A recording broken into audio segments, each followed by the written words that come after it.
Baik, Assalamualaikum warahmatullahi wabarakatuh. Pada kesempatan kali ini, kami dari kelompok 4 akan mempresentasikan mengenai mata kuliah Statistika dan Probabilitas untuk topik distribusi probabilitas kontinu. Jadi, distribusi probabilitas kontinu itu adalah alat atau metode ya untuk memodelkan variabel acak yang dapat mengambil nilai dalam rentang kontinu. Jadi ini tuh dengan menggunakan fungsi kepadatan probabilitas atau PDF dan fungsi distribusi kumulatif atau CDF. Jadi distribusi itu memungkinkan perhitungan probabilitas dalam interval tertentu. Misalnya tuh air bisa mengisi gelas sampai ketinggian berapapun.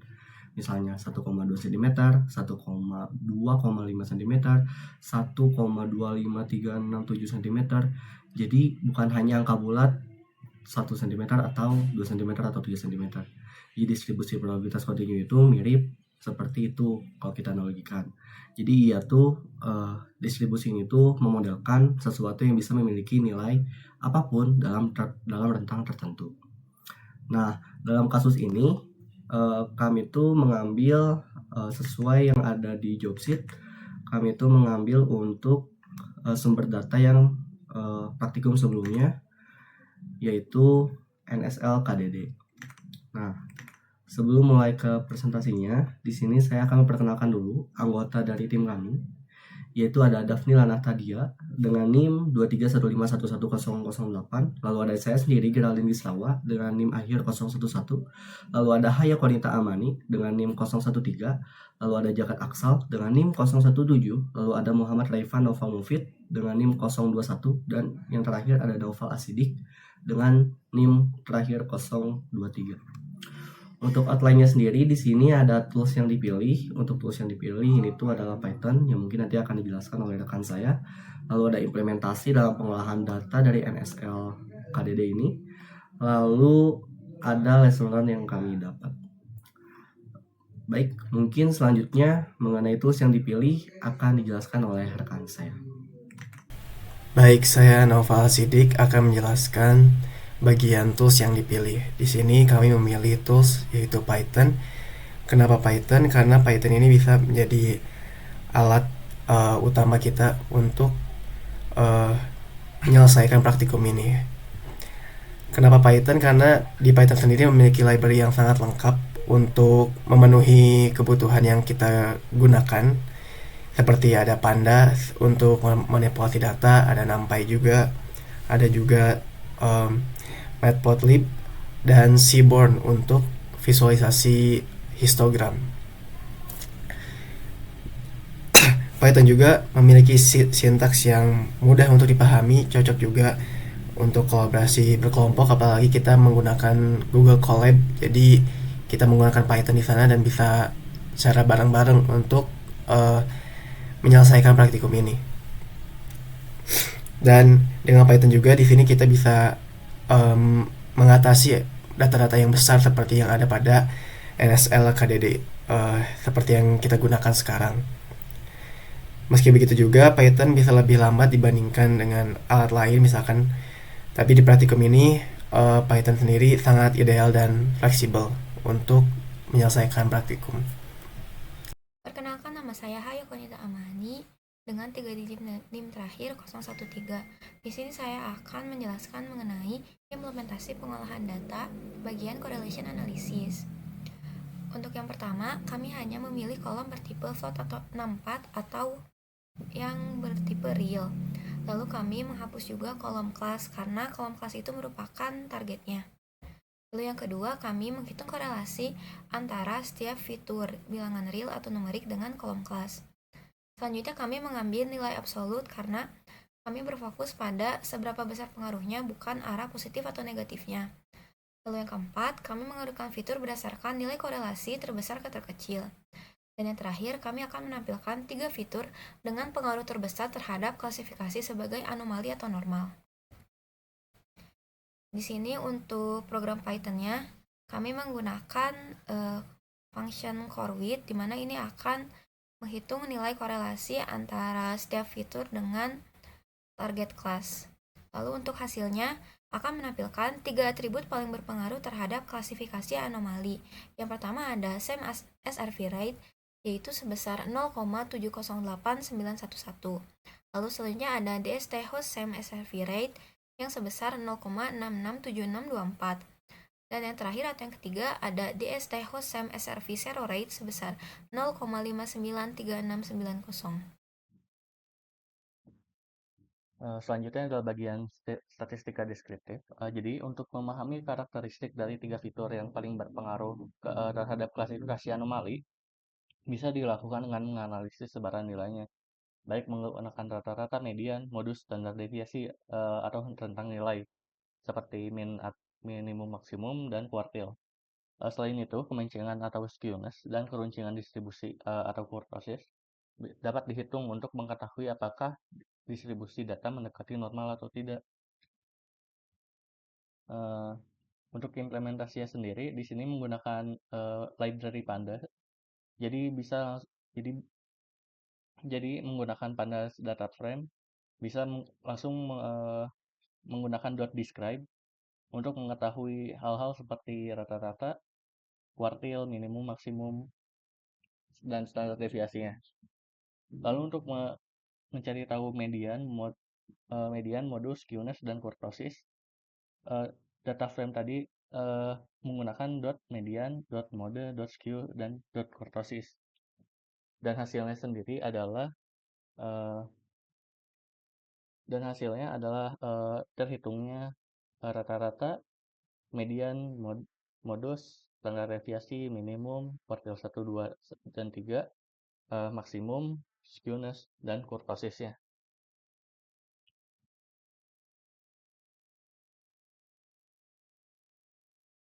Setelah melakukan correlation analysis, kita sudah menentukan 3 atribut yang paling berpengaruh, yaitu ada sebagai berikut, ada SAM SRV rate, DST host SAM SRV rate, DST host SRV zero rate. Nah, di sini kita ini akan memakai 3 atribut ini untuk menentukan data berkelompok. Nah, untuk pada data berkelompok ini kita harus menghitung beberapa dulu, yaitu yang pertama itu ada jumlah data, banyak kelas, nilai minimum, nilai maksimum, range, dan juga panjang kelas. Di sini juga sudah diperlihatkan formula dalam Python untuk menghitung jumlah data tersebut dari setiap atributnya. Yang pertama itu ada jumlah data menggunakan len.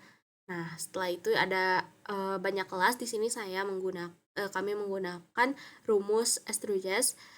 Nah, selanjutnya itu ada nilai minimum, nilai maksimum, rentang yaitu nilai maksimum dikurangi nilai minimum, dan juga panjang kelas, rentang dibagi banyak kelas. Seperti yang bisa dilihat di sini itu nilai dari ketiga atribut itu sama ya.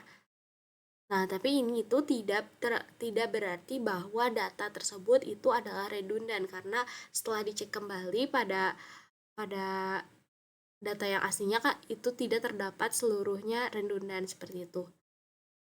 Nah, didapatkan nilai untuk jumlah data itu nilainya itu 148517, dan untuk banyak kelas itu ada 19, untuk nilai minimum itu 0,0, nilai maksimumnya 1,0,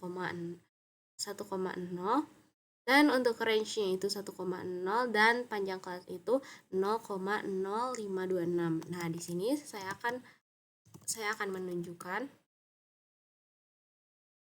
Nah, ini adalah codingan yang kami gunakan untuk menghitung data berkelompok. Nah, seperti yang bisa dilihat ini setelah dihitung dengan formula yang tadi sudah saya jelaskan itu, untuk tabel data berkelompok itu selalu sama nilai outputnya. Seperti yang ini juga. Nah, nilai outputnya selalu sama. Tapi jika misalnya dilihat lagi untuk hasil data berkelompoknya itu berbeda ya tiap atributnya, seperti berikut. Ini itu ada untuk yang atribut pertama, atribut kedua, dan atribut ketiga. Bisa dilihat hasil isinya itu berbeda. Untuk selanjutnya ada perhitungan distribusi peluang kontinu. Ini tuh untuk membandingin histogram sama distribusi peluang.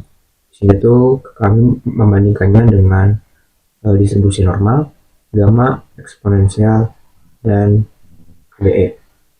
Untuk yang pertama, untuk distribusi normal itu kami berwarnanya merah dan ada labelnya normal PDF. Untuk gammanya warna oranye dengan label gamma PDF.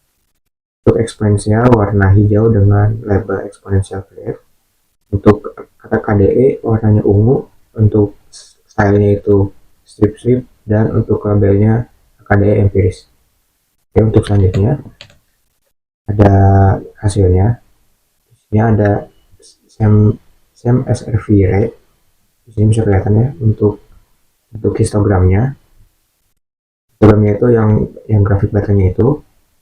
Untuk yang normal PDF itu yang warna merah nggak mirip. Untuk warna hijau eksponensialnya nggak mirip. Untuk warna oranye juga mirip, dan untuk yang warna ungu itu lumayan mirip ya. Sebelah kiri itu ada naik sedikit, terus mendatar, lalu habis itu sebelah ke kanannya lebih naik lagi. Untuk selanjutnya ada DST host SEM SRV rate. Itu tuh kalau yang ini tuh sama kayak sebelumnya.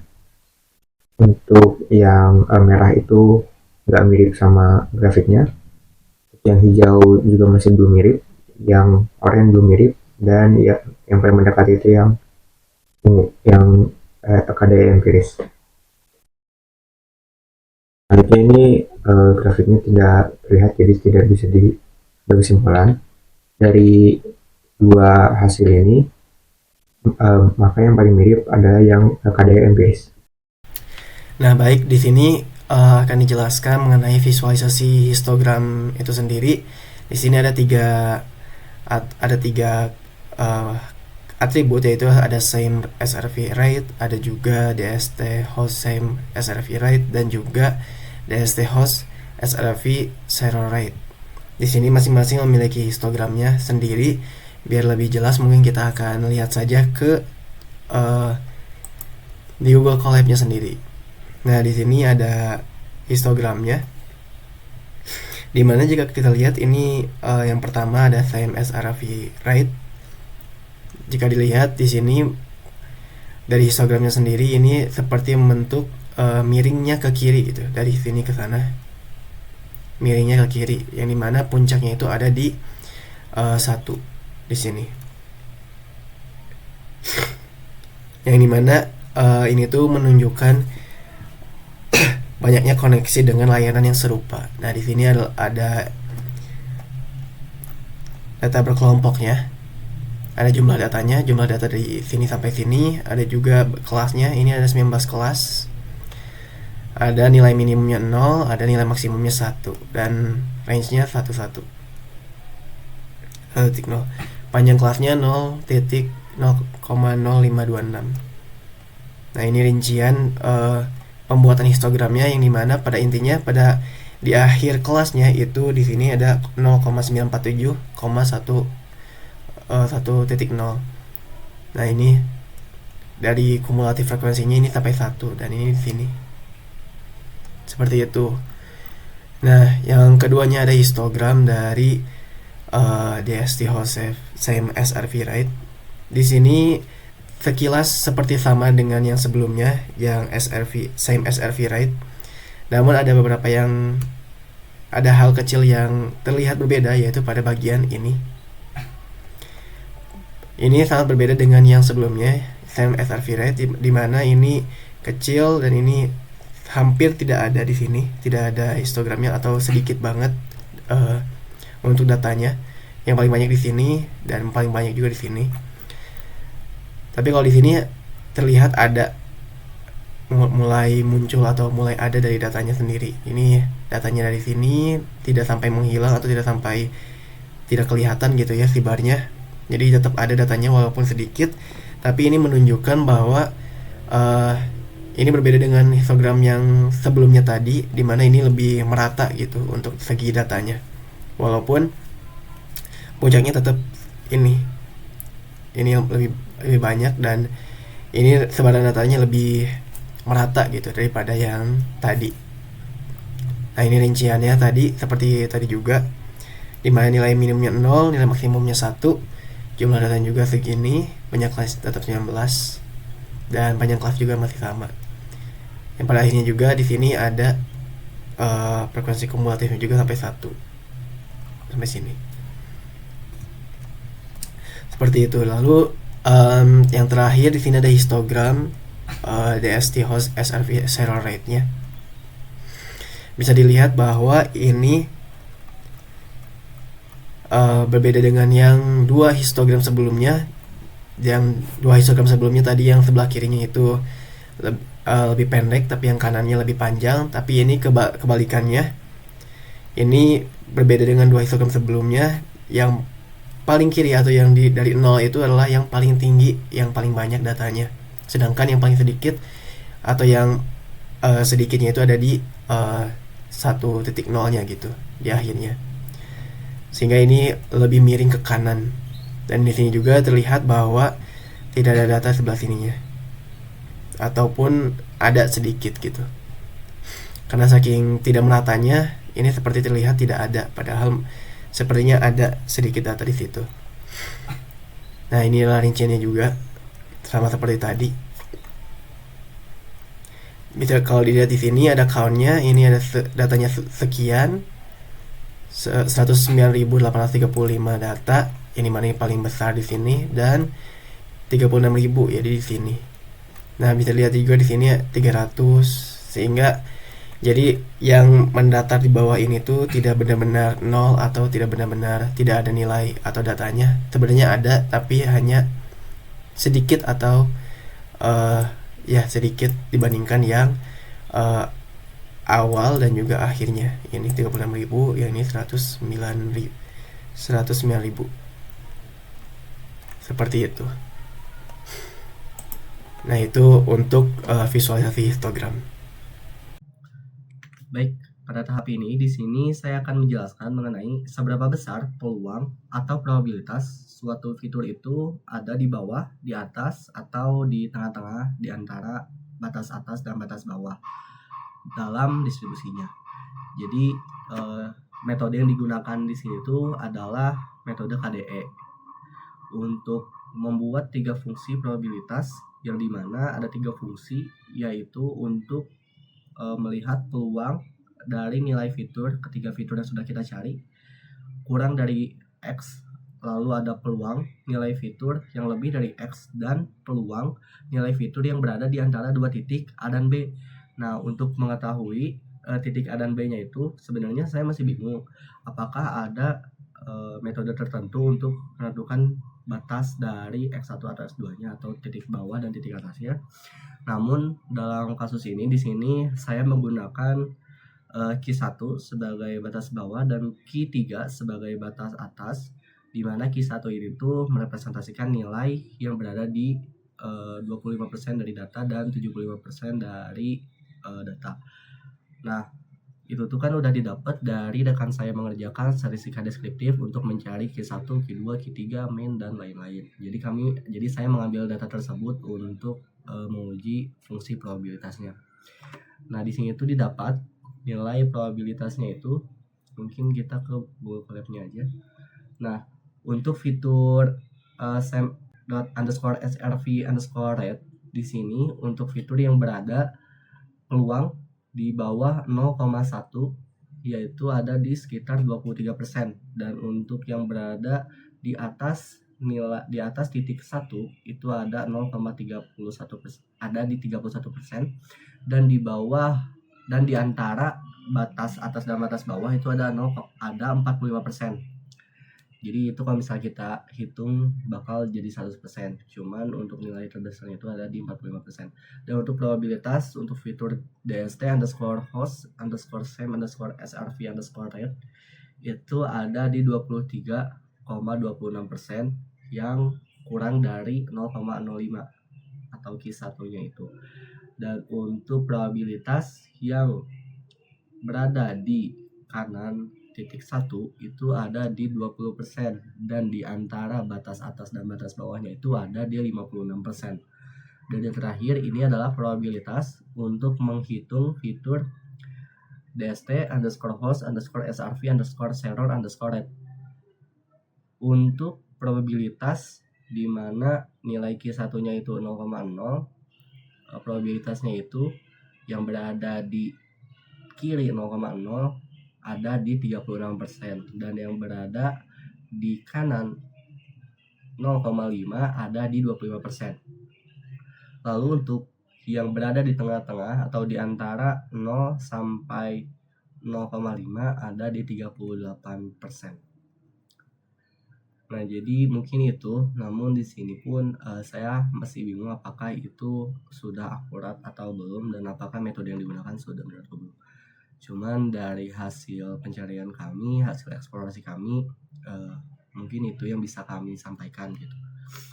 Dan selanjutnya pada lesson learn-nya ini di sini tuh ada 3, dimana kita tuh ngerasa penting relasi dalam pemilihan fitur. Jadi fitur yang paling relevan terhadap klasifikasi atau anomali, terutama dalam dataset besar seperti NSL KDD. Jadi dengan korelasi ini tuh kita bisa mencari fitur-fitur mana sih yang paling berpengaruh terhadap data gitu.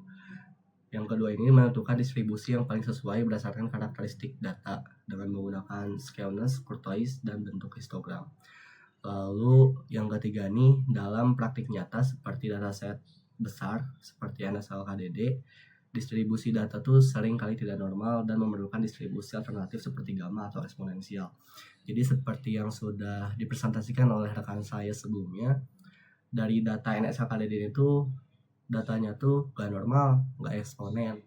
Jadi sebenarnya ini tuh apa gitu. Jadi kami pun waktu mengerjakannya tuh bingung, ini tuh eksponen enggak, tapi normal pun enggak. Jadi kita mencari distribusi alternatif seperti gamma. Nah, mungkin sekian presentasi dari kami. Kurang lebihnya mohon maaf. Saya tutup. Terima kasih. Wassalamualaikum warahmatullahi wabarakatuh.